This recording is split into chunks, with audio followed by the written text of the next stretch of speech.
पाहिलं हा. तुम्ही याला कसं वाचलं आपण? 10 20 15 30. काय केली आपण?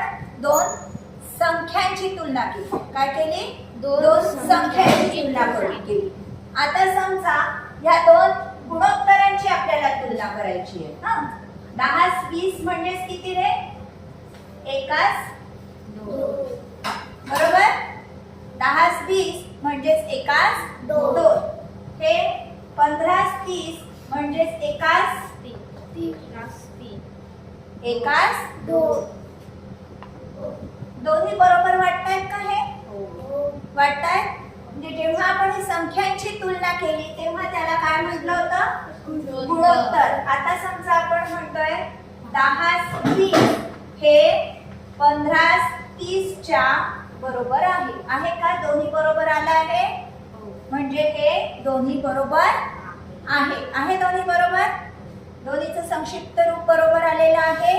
म्हणजे आता काय करतोय आपण? आधी काय केलं? दोन संख्यांची तुलना केली. आता काय करतोय? दोन गुणोत्तरांची तुलना करतोय. काय करतोय?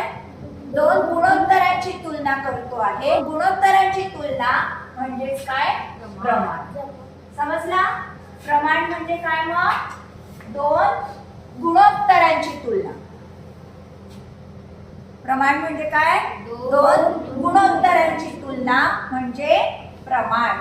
ठीक आहे. म्हणजे जर 10 20 आहे तर 15 30. ठीक. आता समजा इथे 10 30 घेतलं तर काय होईल रे? 15 किती होईल सांगा? 9 त्रिक 30 15 त्रिक 45. बरोबर. काय करतोय आपण? दोन गुणोत्तरांची तुलना करतोय. ठीक आहे. आणि आता हे कसं लिहितात? हे असं लिहितात 10 20 हे 15 30 च्या गुणोत्तरात आहे. प्रमाणात आहे. काय म्हणायचं?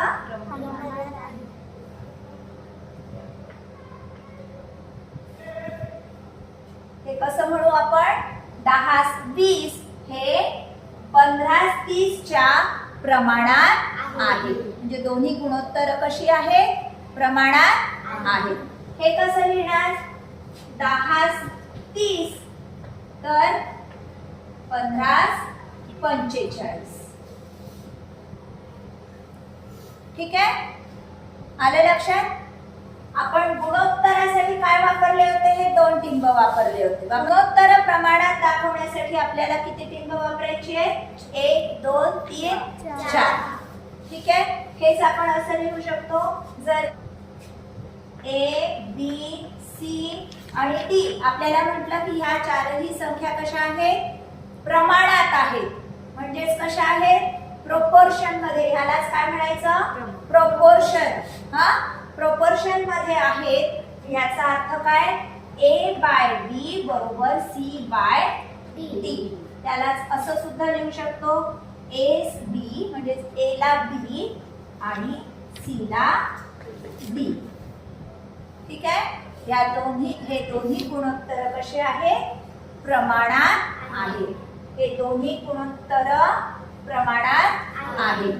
ठीक आहे. हे दोन रेशोज कसे आहेत? प्रोपोर्शन मध्ये आहेत. ठीक आहे. आलं लक्षात? गुणोत्तरही लक्षात आलं आणि प्रमाणही लक्षात आलं. गुणोत्तर म्हणजे संख्यांची तुलना. प्रमाण म्हणजे दोन गुणोत्तरांची तुलना. ठीक आहे. समजा दोन गुणोत्तर तुम्हाला दिलेली आहे. ठीक आहे. ती प्रमाणात आहेत की नाही हे कसं पाहायचं? काय करायचं? ह्याला म्हणून आपण पहिले पद, ह्याला म्हणू दुसरे पद, ह्याला तिसरे पद आणि ह्याला म्हणू चौथे पद. काय करायचं? हे प्रमाणात आहेत की नाही, ही गुणोत्तर प्रमाणात आहेत की नाही पाहायला काय करायचं? ह्यांचा पहिल्या पदाचा चौथ्या पदाशी गुणाकार करायचा. काय करायचं? 10 गुणिला 30, 10 गुणिला 30 आणि 30 गुणिला म्हणजे दुसऱ्या पदाचा तिसऱ्या पदाशी, दुसऱ्या पदाचा तिसऱ्या पदाशी करा गुणाकार. 30 दाही 300, 20 गुणिला 15, 15 दुणे 30 आणि हा शून्य दिला काय आलं 300. ठीक आहे. ह्या पद्धतीने म्हणजे दोन्ही हा जो गुणाकार असतो पहिल्या पदाचा चौथ्या पदाशी आणि दुसऱ्या पदाचा तिसऱ्या पदाशी, समजा ह्याला आपण असं जरी लिहिलं तर काय करायचं आपल्याला, ह्या दोनचा गुणाकार आणि ह्या दोनचा गुणाकार कसा आला पाहिजे, कसा आला पाहिजे, सेम आला पाहिजे, सारखा आला पाहिजे. आता समजा इथे 10 आणि 30 आहे आणि इथे 15 आणि 40 आहे. होईल का ह्या संख्या प्रमाणात आहेत का हे गुणोत्तर, हे गुणोत्तर प्रमाणात आहेत की नाही पाहायला काय करायचं, या दोनचा गुणाकार करायचा. बघा 9 चोक 40, 400, 15 त्रिक 45 म्हणजे 10 गुणिला 40 400, 30 गुणिला 15 450. ही दोन गुणोत्तर प्रमाणात नाही. समजला. आता समजा हे गुणोत्तर समजा मी तुम्हाला दिलंय 5 10 10 20. आता सांगा काय कराल, परत गुणाकार कराल. 5 गुणिला 20 किती, तिला 20, 20 पंचे 100 आणि 10 गुणिला 10 म्हणजेच 10चा वर्ग बरोबर 100. समजला. मग अशा वेळेस समजा तुम्हाला इथे या चार संख्या आहेत 10 20 15 30. हा तुम्हाला समजा अशा संख्या दिल्या 4 8 आणि 16. काय म्हटलं, 4 8 आणि 16 या संख्या समजा तुम्हाला दिल्या असतील तर तुम्ही सांगू शकता या तीन संख्या प्रमाणात आहेत की नाही. काय कराल, पहिल्या आणि दुसऱ्या संख्येचा गुणाकार आणि मधल्या संख्येचा वर्ग. काय कराल, मधल्या संख्येचा वर्ग. समजला. काय आलं का, 16 चोक 64 आणि 8चा स्क्वेअर आहे 64. म्हणजे ह्या तिन्ही संख्या कशा आहेत, प्रमाणात आहेत. 8 ही संख्या दोन्ही गुणोत्तरामध्ये आहे. याचा अर्थ काय, 8 ही संख्या दोन्ही गुणोत्तरात आहे.